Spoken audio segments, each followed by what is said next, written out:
فرزند زہرا یہ حالات برے ہیں۔ کاشانۂ بصیرت ویب سائٹ، واٹس ایپ اور یوٹیوب چینل پر مشتمل ایک ایسا مکمل پلیٹ فارم جس پر محروم بصارت کے لیے بالخصوص اور تمام افراد کے لیے بالعموم سینکڑوں کی تعداد میں مستند اسلامی کتب دستیاب ہیں۔ لہذا گزارش ہے کہ آپ اپنی ذمہ داری نبھاتے ہوئے کاشانۂ بصیرت کی ویب سائٹ کو وزٹ، واٹس ایپ چینل کو فالو اور یوٹیوب چینل کو سبسکرائب کرنے کے ساتھ ساتھ بیل آئیکن کو پریس کیجیے تاکہ آپ علم کے حصول کے ساتھ ساتھ مذہب اہل بیت کی اشاعت میں بھی اہم کردار ادا کرتے رہیں۔ کاشانۂ بصیرت۔ حالات برے ہیں۔ بسم اللہ الرحمن الرحیم۔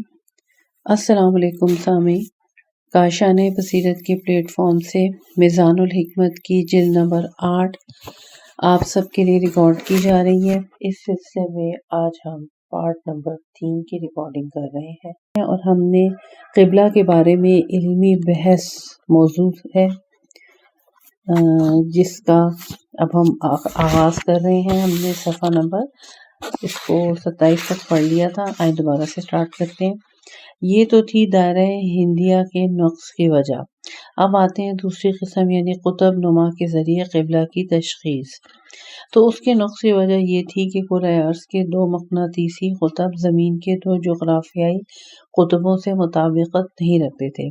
اس لیے چونکہ مقناطیسی قطب شمالی مثلاً یہ کہ زمانے کے گزرنے کے ساتھ تبدیل ہونے کے علاوہ اس کے اور زمین کے جغرافیائی قطب شمالی کے درمیان 1000 میل یعنی 1375 کلومیٹر کا فاصلہ ہے، اسی لیے قطب نما کی سوئی کبھی بھی زمین کے جغرافیائی قطب جنوبی پر نہیں ٹھہرتی، نہ ہی اس کی صحیح سمت کا تعین کرتی ہے، کیونکہ سوئی کا دوسرا سرا صحیح معنوں میں قطب شمالی واضح نہیں کرتا، بلکہ بعض اوقات تو فرق اس حد تک جا پہنچتا ہے جس سے چشم پوشی ناممکن ہو جاتی ہے۔ اسی بنا پر فاضل انجینئر اور اعلی قدر ریاضی دان جناب بریگیڈیئر جنرل حسین علی رزم آرا نے انہی آخری سالوں 1332 ہجری شمسی میں اس مشکل کو بھی حل کر دیا اور مقناطیسی اور جغرافیائی قطبوں کے درمیان فرق کو ختم کر کے روئے زمین کے 1000 مقامات کے لیے قبلے کی سمت کو متعین کر دیا۔ نزدیک تخمین سے کام لیا گیا ہے، اللہ تعالیٰ انہیں جزائے خیر عطا فرمائے۔ المیزان کی جلد نمبر اول تھی، صفحہ نمبر 335 تھا، 337 تھا جو ہم نے جس کا مطالعہ کیا۔ اب شروع ہو گئی بحث اجتماعی، قبلے کے بارے میں معاشرتی بحث۔ دانش مند افراد جو معاشرے کی شناخت کے ماہر اور اس فن کے استاد ہیں، اگرچہ معاشرے کے اثار و خواص کے بارے میں غور و فکر سے کام لیں تو ان پر یہ بات اچھی طرح واضح ہو جائے گی کہ اصولی طور پر معاشرے کا وجود میں آنا اور انسانی طبیعتوں کے اختلاف کی وجہ سے معاشرے کا مختلف قسموں میں تقسیم ہونا صرف اور صرف ایک عامل کی وجہ سے ہے جس کا نام ادراک ہے، جسے خدا نے انسان کی طبیعت میں الہام کے طور پر ودیعت فرمایا ہے۔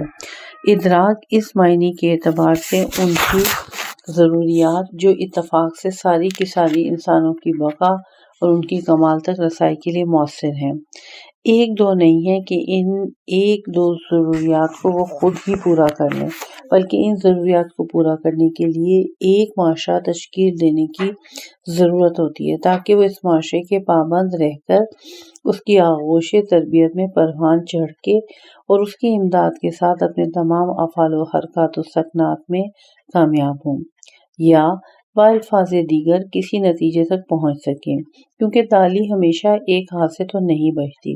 اس ادراک کے بعد اسے دوسرے ادراکات یا دوسرے لفظوں میں انہی کچھ ذہنی صورتوں کا الہام ہوا کہ وہ ادراکات اور ذہنی صورتیں مادی امور و ضروریات کے پورا کرنے کے لیے ایک معیار و کسوٹی قرار پائیں۔ حقیقت میں وہ ادراکات و معیارات انسانی طبیعت اور اس کے افعال و ضروریات کے درمیان رابطے کا ایک ذریعہ بن گئے۔ مثلاً اس بات کا ادراک کہ کون سی چیز اچھی ہے، کون سی چیز بری ہے، کون سا کام کرنا چاہیے، کون سا نہیں کرنا چاہیے، کس کام کا کرنا اس کے نہ کرنے سے بہتر ہے۔ نیز اس چیز کا ادراک کہ انسان اجتماعی اور معاشرے کے مرتب و منظم کرنے کے لیے سربراہ، عوام، ملک، ملکیت، خصوصی امور، مشترک و مخصوص معاملات اور قوموں کے دیگر آداب و رسوم جو کہ اقوام، علاقہ اور زمانے کے تبدیل ہونے سے بدلتے رہتے ہیں کو معتبر سمجھے اور ان کا احترام کرے۔ یہ تمام معنی و قواعد ایسے امور ہیں کہ اگر انسانی طبیعتوں نے انہیں بنایا ہے تو یہ بھی قدرت کی طرف سے انسان کو ایک الہام تھا۔ اللہ تعالیٰ نے جس کے ذریعے انسانی طبیعت کو لطیف بنایا تاکہ دوسرے ہر کام سے پہلے جس چیز پر انسان کا ایمان و عقیدہ ہے اور وہ اسے خارج میں وجود میں لانا چاہتا ہے تو اسے تصور میں لا کر ذہنی نقشوں کو جامع عمل پہنائے، یا اگر مناسب نہ سمجھے تو اسے ترک کر دے۔ اس طرح وہ اپنے لائحہ عمل کو پایہ تکمیل تک پہنچائے گا۔ جب یہ بات واضح ہو گئی تو اب ہم یہ کہتے ہیں کہ کسی عبادت میں خداوند سبحان کی طرف توجہ اور رخ کرنا، البتہ یہ بات پیش نظر رکھتے ہوئے کہ خداوند متعال مکان، سمت اور دوسرے تمام مادی امور سے منزہ و مبرہ ہے، حتیٰ کہ اس بات سے بھی پاک و پاکیزہ ہے کہ کسی مادی حص کا اس سے کوئی تعلق ہے۔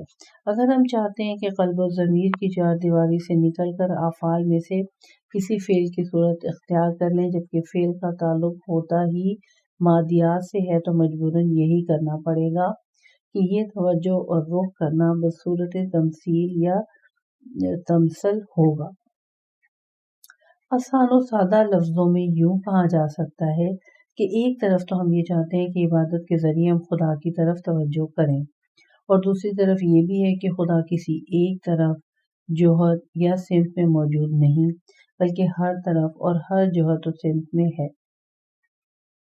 تو ضروری ہو جاتا ہے کہ ہماری عبادت تمثیل و تجسم کی صورت میں ہو، اور وہ یوں کہ پہلے مرحلے میں ہماری قلبی توجہات ان اختلافات کے باوجود جو ان کی خصوصیات مثلاً خضوع و خشوع اور خوف و رجا اور عشق و جذبہ میں پائے جاتے ہیں پیش نظر ہوں۔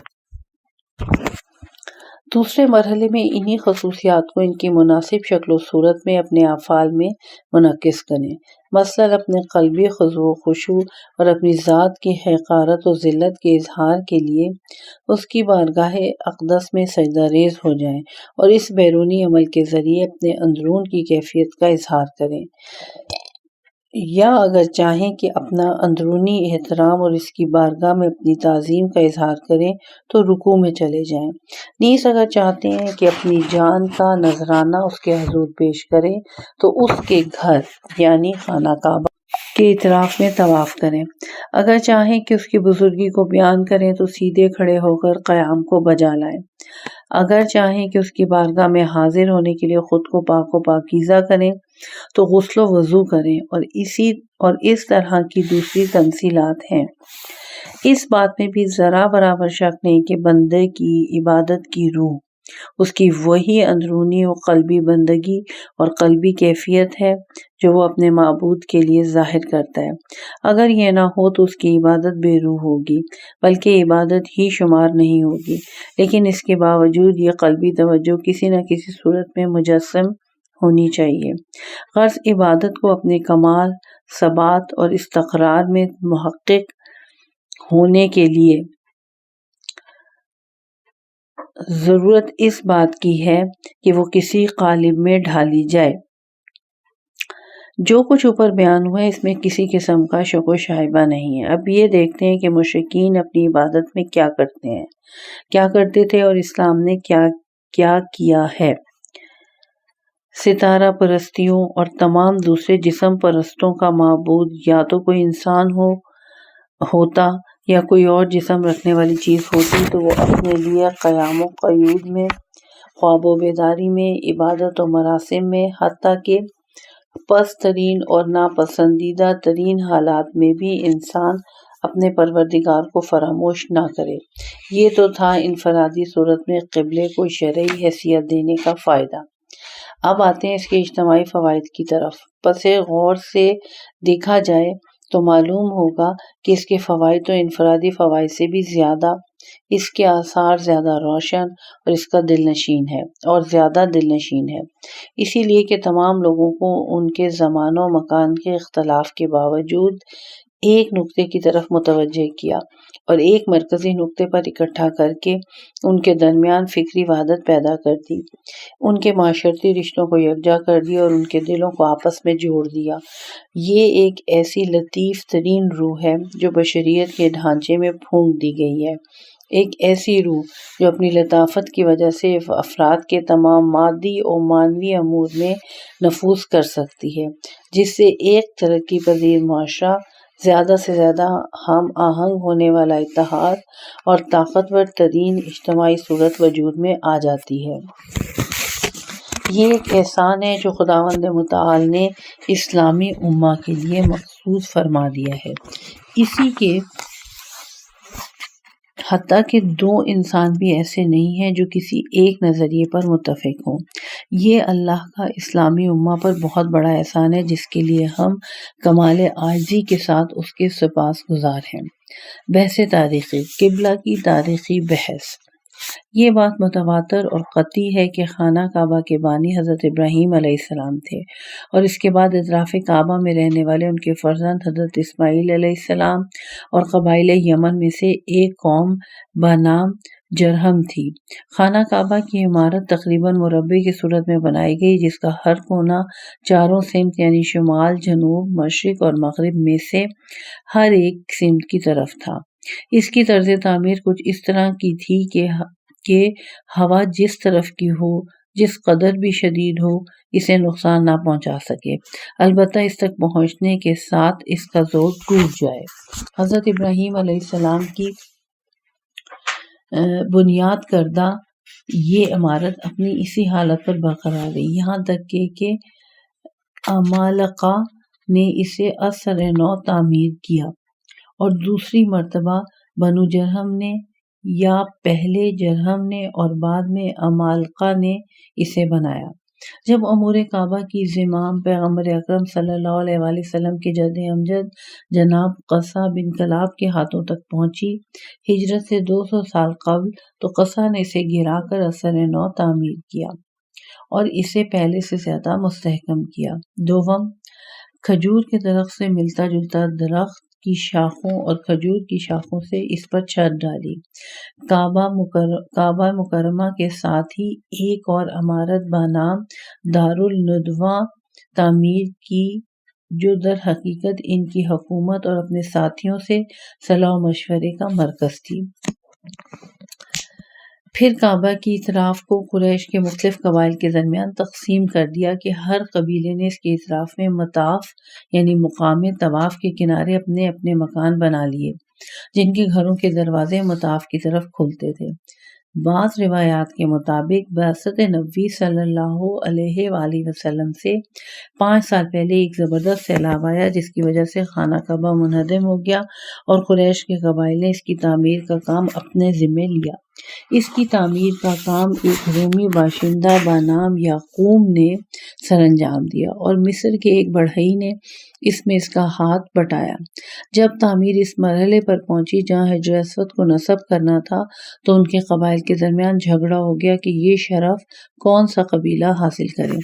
آخر کار سب کا متفقہ فیصلہ ہوا کہ اسے حضرت محمد صلی اللہ علیہ وآلہ وسلم ہی نصب کریں، جبکہ اس وقت آپ کی عمر مبارک 35 سال کی تھی اور ان لوگوں کو آپ کی عقل مندی اور محکم سوچ کا پختہ یقین ہو چکا تھا۔ چنانچہ حضرت صلی اللہ علیہ وآلہ وسلم نے حکم دیا کہ ایک چادر بچھائی جائے، اس پہ حجر اسود کو رکھ دیا جائے اور قبائل کو حکم دیا کہ اس چادر کے چاروں کونوں کو پکڑ کر اٹھائیں اور حجر اسود کو اپنی جگہ یعنی کعبہ کے مشرقی رکن تک لے جائیں۔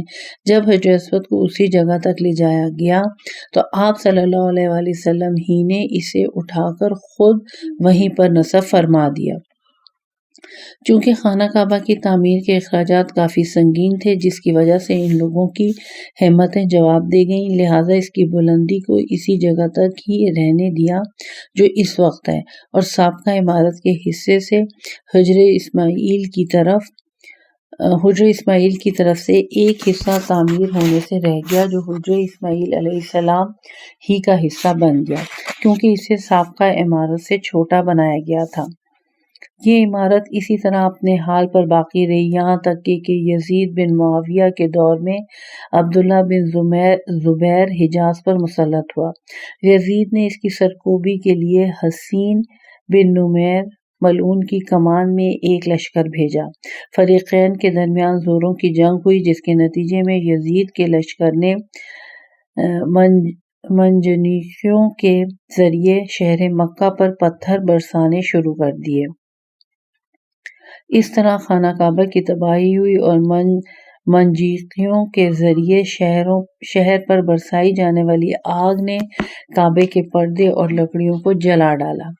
جب یزید کی ہلاکت کے بعد جنگ ختم ہوئی تو ابن زبیر نے کعبے کو گرا کر اسے از سر نو تعمیر کرنے کا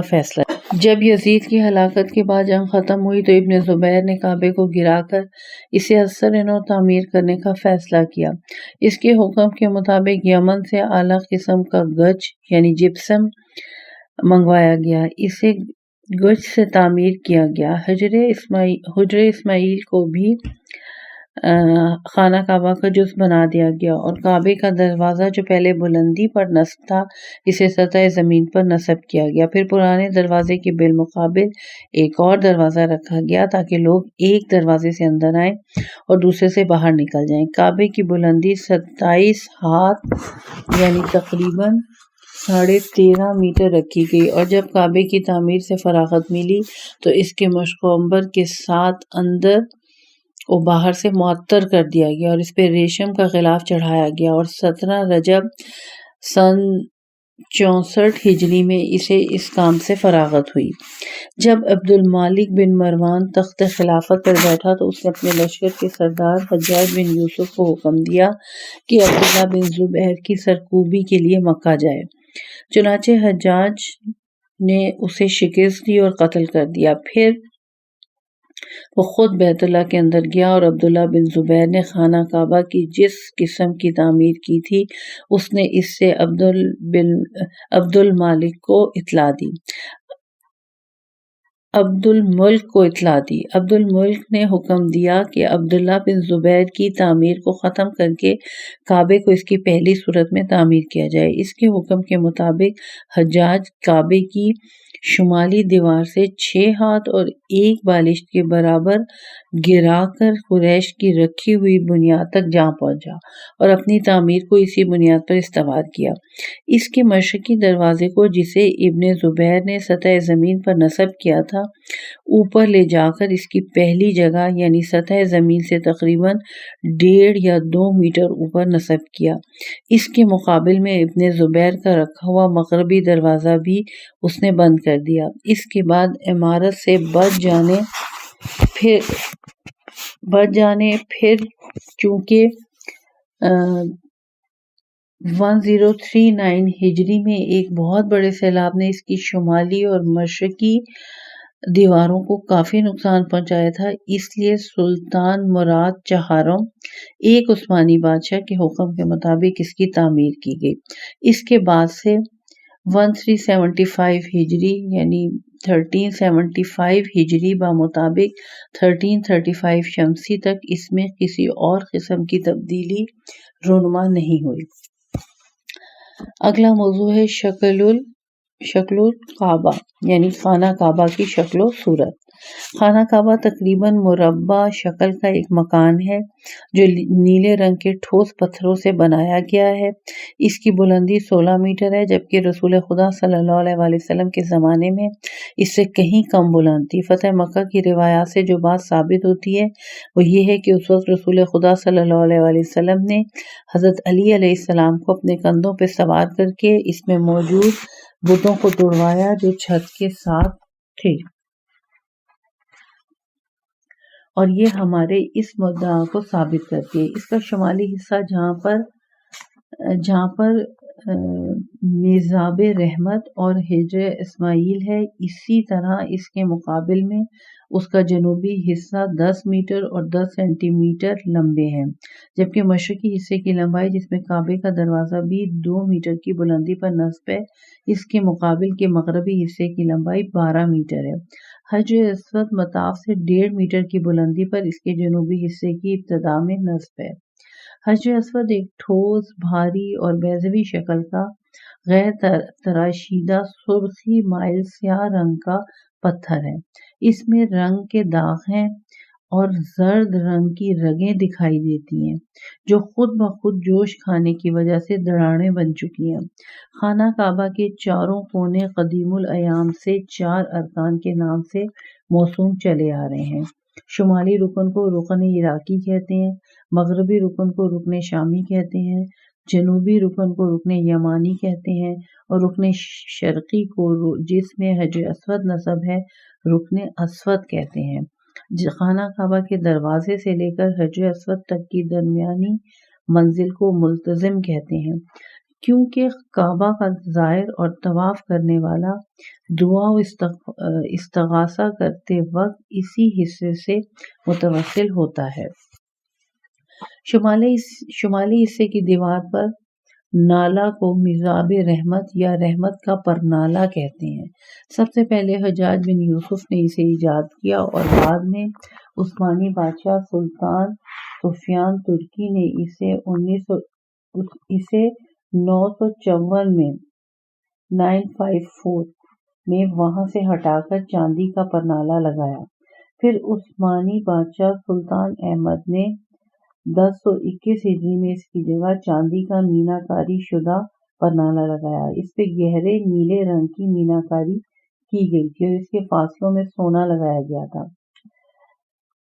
1273 ہجری کے آخر میں سلطان عبد المجید عثمانی ترکی نے اسے یکسر سونے میں تبدیل کر دیا۔ آج تک وہی پرنالہ اپنی جگہ پر موجود ہے۔ اسی پرنالے کے مقابل میں قوس نما ایک دیوار ہے جسے حتیم کہتے ہیں۔ حتیم نیم دائرے میں ہے اور یہ اس عمارت کا حصہ ہے جس کے دونوں اطراف اس کے شمالی یعنی شرقی اور جنوبی اور مغربی کونے پر جا کر ختم ہوتے ہیں۔ البتہ یہ دونوں اطراف مذکورہ زاویے سے متصل نہیں ہیں بلکہ وہاں تک پہنچنے سے پہلے ہی ختم ہو جاتے ہیں۔ اس کے دونوں اطراف سے 2 راہرو ہیں جن کی لمبائی 2 میٹر اور 30 میٹر ہے۔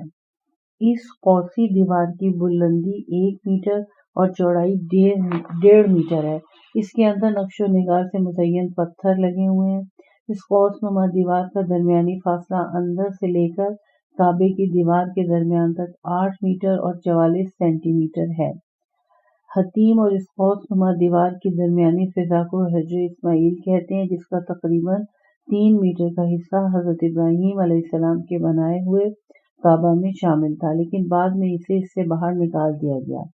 اسی لیے اسلام میں واجب ہے کہ خانہ کعبہ کا طواف کرتے وقت حجر اسماعیل کو بھی اس میں شامل کیا جائے تاکہ حضرت ابراہیم علیہ السلام کے زمانے کا پورا کعبہ طواف میں شامل ہو جائے۔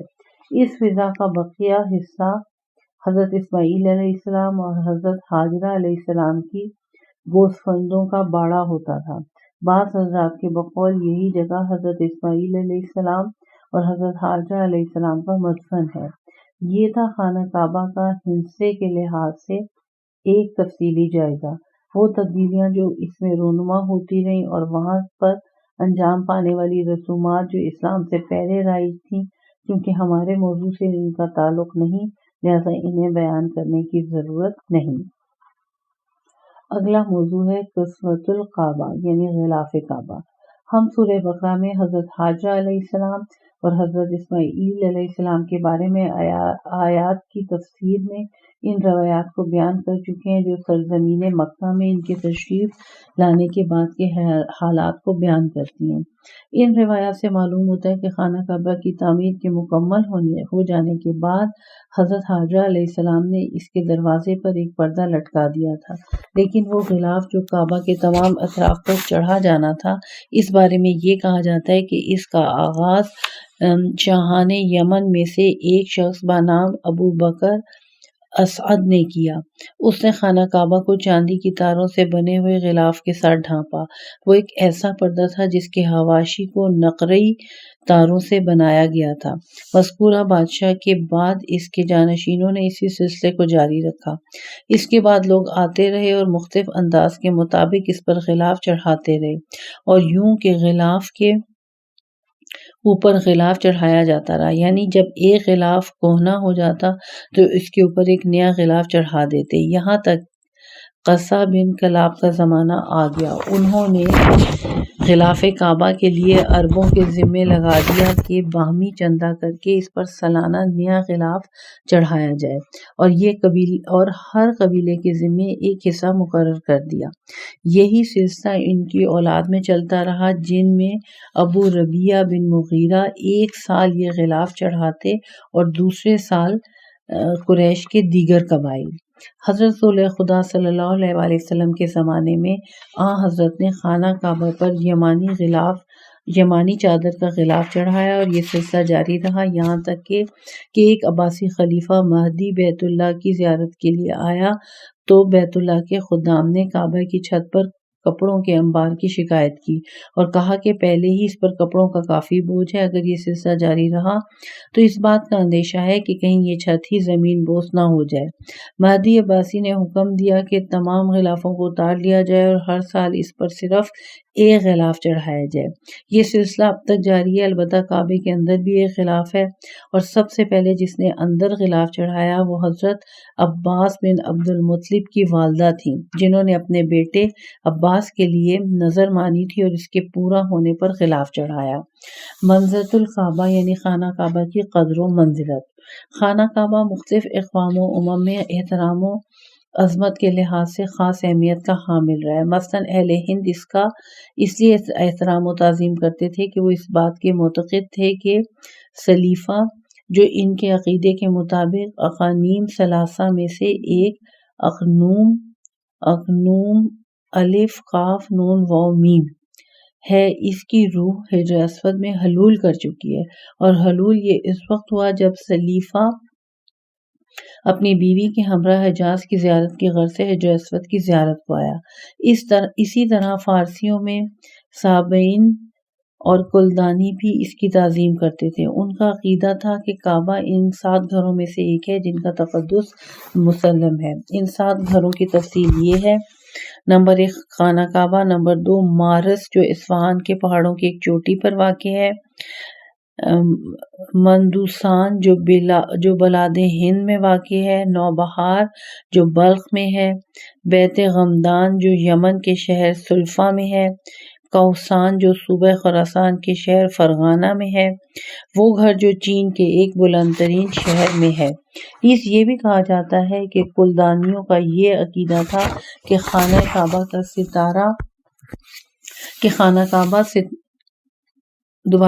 کلدانیوں کا عقیدہ یہ تھا کہ خانہ کعبہ ستارہ زحل کا گھر ہے، کیونکہ یہ ایک تاریخی گھر ہے اور اس کی عمر کافی طولانی ہے۔ قدیم فارس کے لوگ بھی اس کا احترام کرتے تھے کیونکہ وہ سمجھتے تھے کہ ہرمز کی روح اس میں حلول کر چکی ہے، اور بعض اوقات وہ خانہ کعبہ کی زیارت بھی کیا کرتے تھے۔ یہودی بھی اس کی تعظیم کرتے تھے اور وہاں جا کر دین ابراہیمی کے مطابق عبادت کیا کرتے تھے۔ خانہ کعبہ کے اندر کچھ تصویریں اور بتوں کے مجسمے بھی تھے، جن میں حضرت ابراہیم علیہ السلام اور حضرت اسماعیل علیہ السلام کی تصویروں کے مجسمے بھی شامل تھے، جن کے ہاتھوں میں ازلام کی چھڑیاں تھیں۔ انہی مجسموں میں مریم عذرا علیہ السلام اور عیسیٰ مسیح علیہ السلام کے مجسمے بھی تھے۔ یہ بات اس امر کی شاہد ہے کہ کعبے کا احترام یہودی بھی کرتے تھے اور نصرانی بھی۔ عرب بھی اس کی مکمل تعظیم کرتے تھے اور اسے خداوند کا گھر سمجھتے تھے۔ اس کی زیارت کے لیے چاروں سمت سے آتے تھے اور اسے حضرت ابراہیم علیہ السلام کا بنایا ہوا گھر جانتے تھے۔ اسی طرح حج کا مسئلہ بھی عربوں کے دین کا ایک جز تھا جو وراثت کے طور پر ان کی نسلوں میں چلا آ رہا تھا۔ خانہ کعبہ کی تولیت یعنی ولایت الکعبہ۔ ابتدائی سے خانہ کعبہ کی تولیت حضرت اسماعیل علیہ السلام کے پاس تھی، ان کے بعد ان کی اولاد کے پاس آ گئی۔ یہ سلسلہ چلتا رہا یہاں تک کہ بنو جرہم نے حضرت اسماعیل علیہ السلام کے خاندان پر حملہ کر ان پر غلبہ حاصل کر لیا اور کعبہ کی تولیت بھی ان سے چھین کر اپنے ساتھ مخصوص کر لی۔ بنی جرہم کے بعد یہ تولیت عمالقہ کے قبضے میں آ گئی۔ عمالقہ بنی کرکر میں سے ایک قبیلہ تھا جو بنی جرہم کے ساتھ برسر پیکار رہتا تھا۔ عمالقہ ہر سال سردی اور گرمی میں اپنی منزلیں بدلتے رہتے تھے۔ ان کا خانہ بدوشی کا یہ سفر مکہ کے نشیبی علاقوں میں جاری رہتا، جبکہ بنی جرہم کے لوگوں کی خانہ بدوشی کا سرمائی اور گرمائی سلسلہ مکہ کے بالا علاقوں میں ہوتا۔ حوادث زمانہ کے تحت بنی جرہم کو ایک بار پھر عمالقہ پر غلبہ پانے کا موقع ملا تو خانہ کعبہ کی تولیت بھی ان کے قبضے سے واپس لے لی اور تقریباً 300 سال تک وہ اس کے متولی رہے۔ انہوں نے حضرت ابراہیم علیہ السلام کے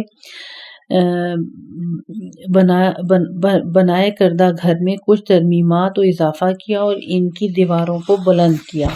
پھر حضرت اسماعیل علیہ السلام کی نسل بڑی، پھلی پھولی اور ان میں قدرت و شوقت پیدا ہوئی تو مکے کی سرزمین ان کے لیے تنگ ہوتی نظر آئی۔ مجبوراً انہیں یہ فیصلہ کرنا پڑا کہ بنی جرہم کو مکے سے باہر نکال دیا جائے۔ بالآخر جنگ و جدال کے ذریعے انہیں وہاں سے بھگا دیا گیا۔